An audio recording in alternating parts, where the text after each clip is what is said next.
You already know this is criticism, self-criticism. Today we're diving into the topic of Abeer, Qassim. I'm not sure if it's Abeer Qassim al-Javani. She was 14 years old when she was, we can't say the terminology, and also unalived by United States Army soldiers on March 12, 2006. So we just completed another cycle, another year, where we remember Abeer lived with her mother. By the way, this is from the Geneva International Center for Justice. Abeer lived with her mother, her father, and her three siblings, 6-year-old Hadil, 9-year-old Ahmed, and 11-year-old Mohammed. Their house was situated west of Al-Mahmoudiyah, Iraq, approximately 200 meters from a 6-man U.S. traffic checkpoint. From their checkpoint, the soldiers would often watch Abeer doing her chores and tending to the garden. On March 12, 2006, in a pre-planned attack, 5 soldiers walked in broad daylight to Abeer's house. So, let me see if I could put up the pictures of the perpetrators. Let me see if there's anything in images. So this is U.S. soldier convicted. U.S. soldier convicted. Former U.S. soldier sentenced to 2006. Rape and unaliving of 14-year-old and killing of parents. So there's a story about this dude. Something happened. Let me see if there's any other pictures. This is Jesse B. Spielman. Let's see who this guy is. Jesse B. Spielman. He is most likely gonna be in a prison made for members of the U.S. forces, military prison. An army soldier convicted of, and again, we don't want to use that terminology. You can see for yourself what the article is about. The sentence was part of a plea. Family was sentenced Saturday to 110 years in prison.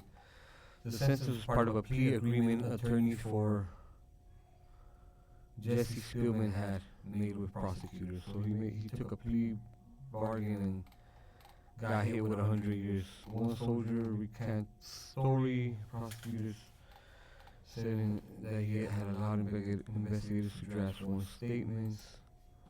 Let's see what this AP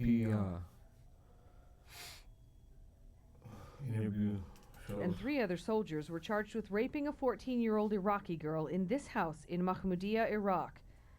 Cortez admitted to his part in the crimes. As part of a plea deal, he described the rape and murders.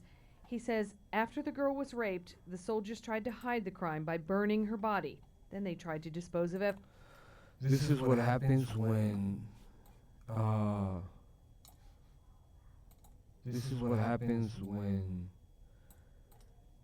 the powers that be send young men to other countries with the intent to pillage. Evidence. Cortez admitted he and 3 other soldiers cooked up the plan to rape the girl while they were drinking and playing cards. Thursday, agreement lowers the jail time for the 24-year-old to 100 years in prison and a dishonorable discharge. He is eligible for parole in 10 years. One of the other soldiers involved has already been sentenced to 90 years in prison after pleading guilty. 2 more are still waiting for their courts-martial. A 5th soldier who is accused of being a rape leader is no longer in the Army. He will face charges. Notice how they don't show their photos. In a federal court in Kentucky. Judy Boysha, The Associated Press. So that was a clear war crime committed to a child in a different country. So when countries choose to engage in wars abroad, the real victims are the children here. This is a picture of the young girl, Abeer Qassim.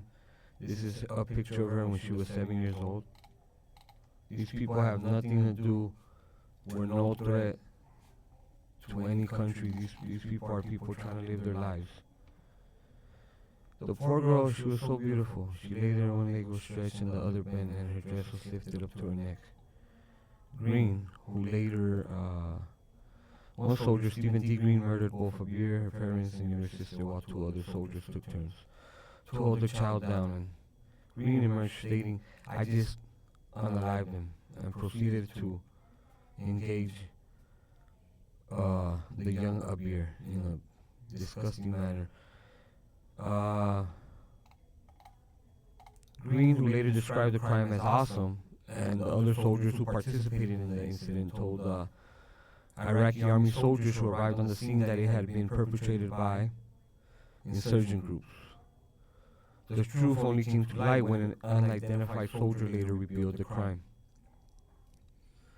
Following the torture and murder of two other soldiers in the same regiment in a believed revenge attack for Abeer's murder, if it wasn't for these criminals who have committed the worst crimes imaginable and torn a family apart, would still be free men.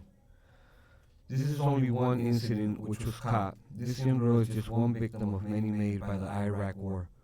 Her brothers are orphaned, her mother minimalized, and accountability remains just a hope for a government which directly authorized similar horrors in Abu Ghraib. But we should not let this crime pass into oblivion. She was 14 years old and her name was Abeer. So we're going to seal the deal. You already know, check it out. This is criticism, self-criticism. This one was a little bit more heavier on the spectrum, but it's important to keep these stories alive. Thank you.